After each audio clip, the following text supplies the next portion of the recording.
여호와의 영이 회중 가운데에서 레위 사람 야하시엘에게 임하셨으니 그는 아삽 자손 마따냐의 현손이요 여이엘의 증손이요 브나야의 손자요 스가랴의 아들이더라. 야하시엘이 이르되 온 유다와 예루살렘 주민과 여호사밧 왕이여 들을지어다. 여호와께서 이같이 너희에게 말씀하시기를 너희는 이 큰 무리로 말미암아 두려워하거나 놀라지 말라. 이 전쟁은 너희에게 속한 것이 아니요 하나님께 속한 것이니라. 내일 너희는 그들에게로 내려가라.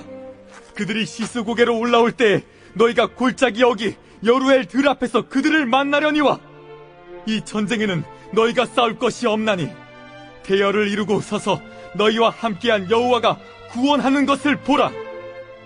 유다와 예루살렘아, 너희는 두려워하지 말며 놀라지 말고 내일 그들을 맞서 나가라. 여호와가 너희와 함께하리라 하셨느니라. 여호사밧이 몸을 굽혀 얼굴을 땅에 대니 온 유다와 예루살렘 주민들도 여호와 앞에 엎드려 여호와께 경배하고 그핫 자손과 고라 자손에게 속한 레위 사람들은 서서 심히 큰 소리로 이스라엘 하나님 여호와를 찬송하니라. 이에 백성들이 아침에 일찍이 일어나서 드고와 들로 나가니라. 나갈 때 여호사밧이 서서 이르되 유다와 예루살렘 주민들아, 내 말을 들을지어다. 너희는 너희 하나님 여호와를 신뢰하라. 그리하면 견고히 서리라. 그의 선지자들을 신뢰하라. 그리하면 형통하리라 하고 백성과 더불어 의논하고 노래하는 자들을 택하여 거룩한 예복을 입히고 군대 앞에서 행진하며 여호와를 찬송하여 이르기를 여호와께 감사하세. 그의 인자하심이 영원하도다. 그 노래와 찬송이 시작될 때 여호와께서 복병을 두어 유다를 치러 온 암몬 자손과 모압과 세일산 주민들을 치게 하심으로 그들이 패하였으니 곧 암몬과 모압 자손이 일어나 세일산 주민들을 쳐서 진멸하고 세일 주민들을 멸한 후에는 그들이 서로 쳐 죽였더라. 유다 사람이 들망대에 이르러 그 무리를 본즉 땅에 엎드러진 시체들 뿐이요 한 사람도 피한 자가 없는지라. 여호사밧과 그의 백성이 가서 적군의 물건을 탈취할새 본즉 그 가운데 재물과 의복과 보물이 많이 있으므로 각기 탈취하는데 그 물건이 너무 많아 능히 가져갈 수 없을 만큼 많으므로 사흘 동안에 거두어들이고 넷째 날에 무리가 브라가 골짜기에 모여서 거기서 여호와를 송축한지라. 그러므로 오늘날까지 그곳을 브라가 골짜기라 일컫더라. 유다와 예루살렘 모든 사람이 다시 여호사밧을 선두로 하여 즐겁게 예루살렘으로 돌아왔으니 이는 여호와께서 그들이 그 적군을 이김으로써 즐거워하게 하셨습니다. 그들이 비파와 수금과 나팔을 합주하고 예루살렘에 이르러 여호와의 전에 나아가니라. 이방 모든 나라가 여호와께서 이스라엘의 적군을 치셨다 함을 듣고 하나님을 두려워하므로 여호사밧의 나라가 태평하였으니 이는 그의 하나님이 사방에서 그들에게 평강을 주셨음이더라. 여러분 반갑습니다. 오늘도 퀴트로 여는 기막힌 하루입니다. 본 말씀 역대하 20장 14절부터 30절의 말씀입니다. 자, 오늘 말씀에 보면 남유다와 또 이방의 연합군들이 전쟁을 벌이게 됩니다. 그런데 이 전쟁에서 남유다가 큰 승리를 거두게 되죠. 오늘 우리는 이 말씀을 통해 우리 인생의 승리하는 비결을 우리가 함께 배워보기를 원합니다. 자, 먼저 14절부터 19절까지의 말씀을 보면 이제 적의 공격이 임박하게 되었습니다. 여러분, 이 전쟁의 상황에서 두렵지 않을 사람이 누가 있겠습니까? 근데 모두가 두려워하고 있는 이때 이 레위 사람 야하시엘이 등장합니다. 그에게 오늘 여호와의 영이 임했다고 합니다. 그리고 그가 성령 충만하여서 하나님의 말씀을 대언하기 시작합니다. 두려워하거나 놀라지 말라고. 이 전쟁은 너희에게 속한 것이 아니라 하나님께 속한 것이라고. 너희와 함께한 여호와가 오늘 너희를 구원하는 것을 보라고. 그가 외치기 시작했습니다. 자, 그러자 두려움에 떨고 있던 이스라엘 백성들이 큰 소리로 이스라엘 하나님 여호와를 찬송했다고 합니다. 여러분, 그렇습니다. 이렇게 아무리 무섭고 두려운 일이 있다 할지라도 말씀으로 고난을 해석해주는 사람이 한 사람만 있으면 그 한 사람을 통해 모두가 살아나게 되는 것입니다. 여러분, 우리에게 먼저 말씀이 들리고 우리가 먼저 믿게 되었다는 것은 바로 곧 이 외치는 자의 사명이 주어졌다는 것을 의미하는 것입니다. 사람은요, 고난 때문에 죽는 것이 아니라 고난이 해석이 안 돼서 죽는다고 했습니다.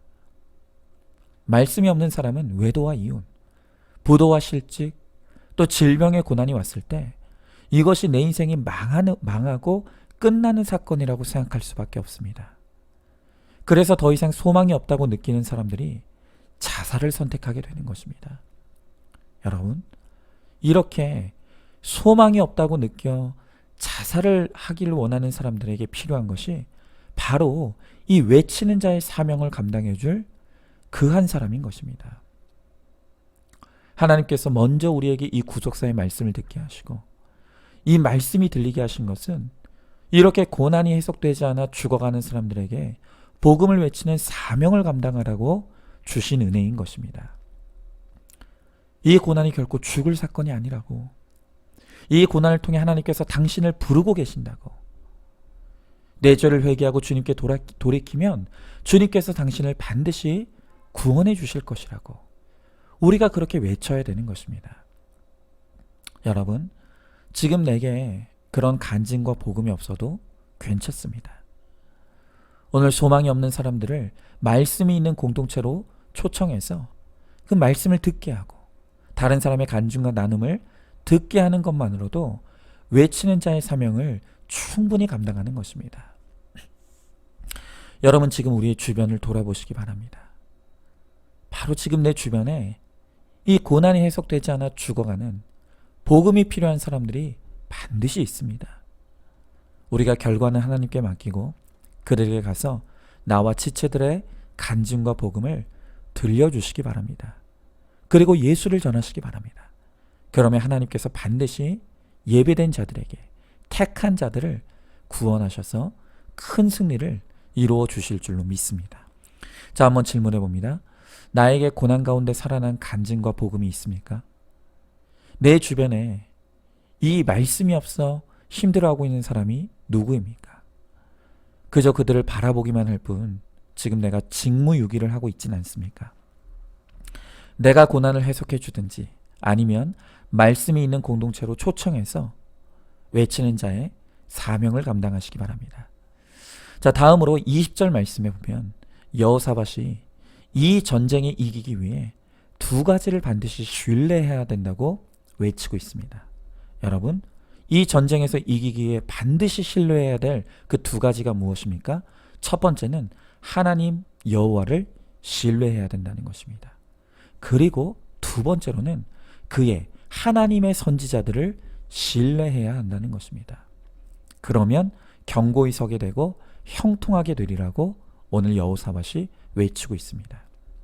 여러분, 위기의 때일수록 누구의 말을 듣는가가 너무 중요합니다.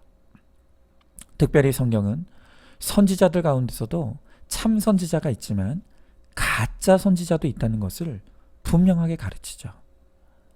하나님께 속한 참 선지자는 하나님의 백성들을 형통하게 합니다.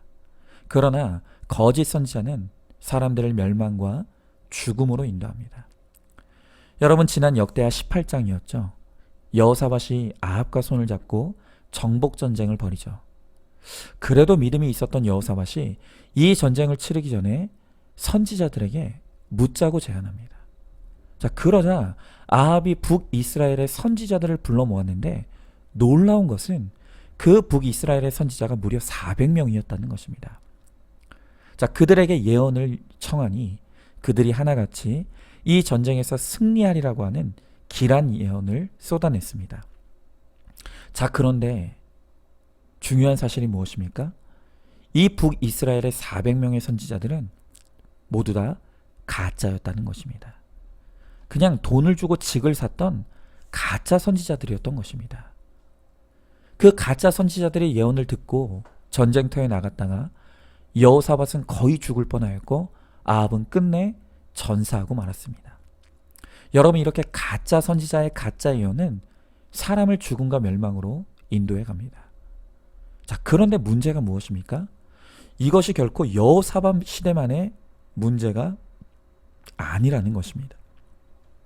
여러분, 오늘 우리가 살고 있는 이 세상에도, 오늘 이 세대에도 가짜들이 판을 치고 있습니다.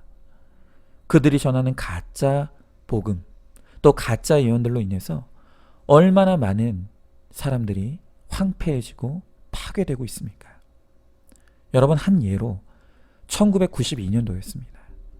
온 나라를 뒤흔들었던 다미성교회의 이장님 목사라고 하는 사람이 있었죠. 그는 주장하기를 1992년 10월 28일 수요일 밤 12시에 종말과 휴거가 이 세상에 일어날 것이라고 예언했습니다.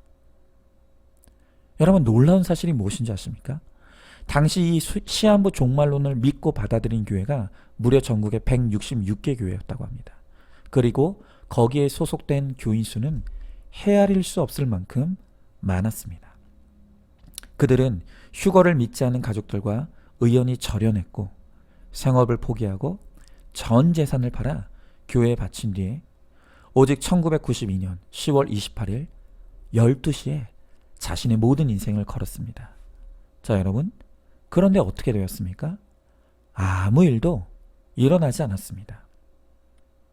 그러나 그 이장님 목사와 시한부 종말론이 가짜라는 것을 안 때는 이미 나와 가족과 주변이 다 파괴된 뒤였다는 것입니다. 여러분, 우리는 이런 사건들을 접할 때마다 참 이상합니다. 도대체 왜 그렇게 많은 사람들이 매번 말도 안 되는 이 가짜에 현혹되는 것인가? 여러분, 여기에는 우리 한국교회 뿌리 깊은 이 예언에 대한 잘못된 개념이 있기 때문입니다. 여러분, 한번 잘 들어보시기 바랍니다.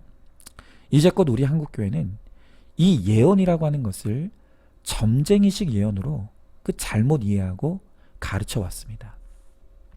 여러분, 보통의 사람들이 예언하면 생각하는 것은 이 점쟁이처럼 미래를 미리 말하는 것을 의미하죠.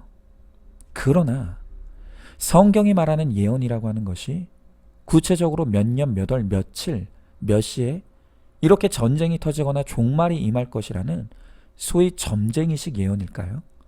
아닙니다. 여러분, 성경에서 예언하다라는 단어의 헬라어가 프로페티오인데 그 단어의 뜻은 이 맡았다라는 뜻입니다. 즉, 하나님의 말씀을 맡았다는 것, 그게 성경의 예언의 뜻입니다. 자, 그래서 선지자라는 이름의 뜻도 무엇인가 하면 하나님의 말씀을 맡은 자라는 뜻입니다. 여러분, 그래서 이 한자 성경도 보면 예언할 때 이 예자가 미리 예자가 아닙니다. 맡길 예자입니다. 즉, 예금이라고 할 때 예자, 바로 그것이 예언의 뜻입니다. 다시 말하면 은행이 사람들의 예금을 책임지고 맡고 있듯이 하나님의 말씀을 책임지고 맡은 사람들, 바로 그들이 선지자, 예언자라는 것입니다. 즉, 성경에 등장하는 참 선지자들은 무슨 족지개처럼 미래의 일을 알아 맞추는 점쟁이들이 아니라 하나님의 말씀으로 과거와 현재와 미래를 해석해주는 사람들입니다. 그리고 사람들을 회개시켜 하나님께로 돌아가게 하는 역할을 감당하는 사람들입니다. 또한 사람들이 하나님의 거룩을 쫓도록 돕고 또 그들을 구원으로 인도하는 사람들, 바로 그들이 참 선지자들이라는 것입니다. 그러나 반대로 거짓 선지자들은 점쟁이식의 예언에 심취하고, 그래서 사람들로 하여금 그들의 예언에 심취하면 심취할수록 사람들로 하여금 하나님을 주목하는 것이 아니라 바로 그 거짓 선지자를 주목하고 믿고 따르게 만드는 것입니다. 그리고 그러면 그럴수록 신앙과 인생이 점점 미궁에 빠져들어서 거룩한 삶과는 도리어 거리가 멀어지는 것입니다. 그리고 영혼과 육체의 삶에 황폐화가 일어나게 되는 것입니다. 여러분, 그러므로 오늘 우리 시대의 진짜 주의종, 진짜 목사를 구별하는 방법은 딱 하나입니다. 그것은 그가 성경대로 믿고 성경대로 살고 성경대로 가르치는지를 보아야 합니다. 그리고 성도들에게 듣고 싶은 말이 아닌 들어야 될 말씀을 전하는지를 우리는 분별해야 됩니다. 그리고 만약 그가 참 하나님의 말씀을 맡은 참 목자라고 한다면 그의 가르침을 신뢰하고 따를 수 있어야 합니다. 그럴 때 비로소 하나님의 만사 형통을 누리게 되는 것입니다. 자, 여러분 질문해 봅니다. 나는 하나님을 신뢰하고 목회자를 신뢰하고 있습니까? 구속사의 말씀을 신뢰하지 못하고 여전히 거짓 예언자들과 그들이 전하는 거짓 복음에 귀를 기울이고 있지는 않습니까? 오직 참된 말씀을 믿고 순종하는 길이 우리의 형통이 있음을 믿고 큐티오에 힘쓰고 말씀과 공동체에 잘 붙어 가시길 바랍니다. 자, 마지막으로 27절부터 30절의 말씀을 보니까 이렇게 여호사밧과 온 유다 사람들이 하나님과 하나님의 선지자를 신뢰했더니 하나님께서 전쟁에서 승리하게 하시고 사방에서 그들에게 평강을 주셨다고 합니다. 여러분, 앞선 말씀에서 야하실은 이 전쟁이 너희에게 속한 것이 아니라 하나님께 속했다고 했습니다. 여러분, 그러므로 오늘 우리가 해야 될 일은 세상의 전쟁은 하나님께 맡기는 것입니다. 그리고 우리가 진짜 집중해야 될 전쟁은 바로 우리 안에 있는 죄와의 전쟁입니다. 여러분, 우리 안에 있는 우리의 악과 죄가 우리를 지배하기 위해 지금 호시탐탐 기회를 노리고 있습니다. 우리가 이 죄에 지배당하는 순간, 정복되는 그 순간 우리가 하나님과 분리되고 끊어질 수밖에 없습니다. 여러분, 그러므로 우리는 지금 내 인생에서 가장 무서운 전쟁이 바로 내 안에 나의 죄와의 전쟁이라는 것을 반드시 깨달아야 합니다. 여러분은 내 적의 진짜 실체를 정확하게 알고 있습니까? 지금 어떤 죄가 나를 지배하고 넘어뜨리려고 하고 있습니까? 교만과 욕심, 시기질투, 미움과 혈기, 음란과 중독, 또 각종 우상들, 그 외에도 수를 헤아릴 수 없는 적의 군대가 나를 집어삼키려고 달려들고 있습니다.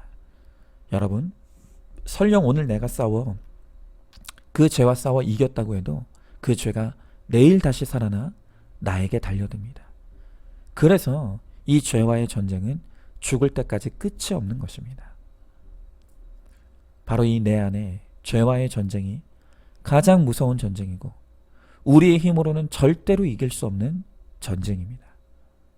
그렇게 오직 하나님의 말씀으로 내 죄를 드러내고 하나님의 은혜로 회개해 나갈 때 하나님께서 죄의 군대와 싸워 이기게 해주실 것입니다. 그리고 이렇게 주 안에서 내 죄와의 전쟁에서 우리가 주를 믿는 믿음 안에 잘 있으면 그 나머지 적들은 하나님께서 알아서 처리해 주실 것입니다.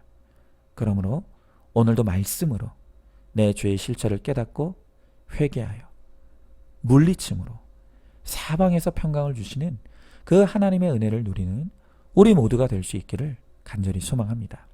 자, 질문해 봅니다. 나의 주적이 무엇이라고 생각하십니까? 여전히 내 전쟁의 대장인 죄의 실체를 모르고 졸병과 싸우는 데만 힘을 빼고 있지는 않습니까?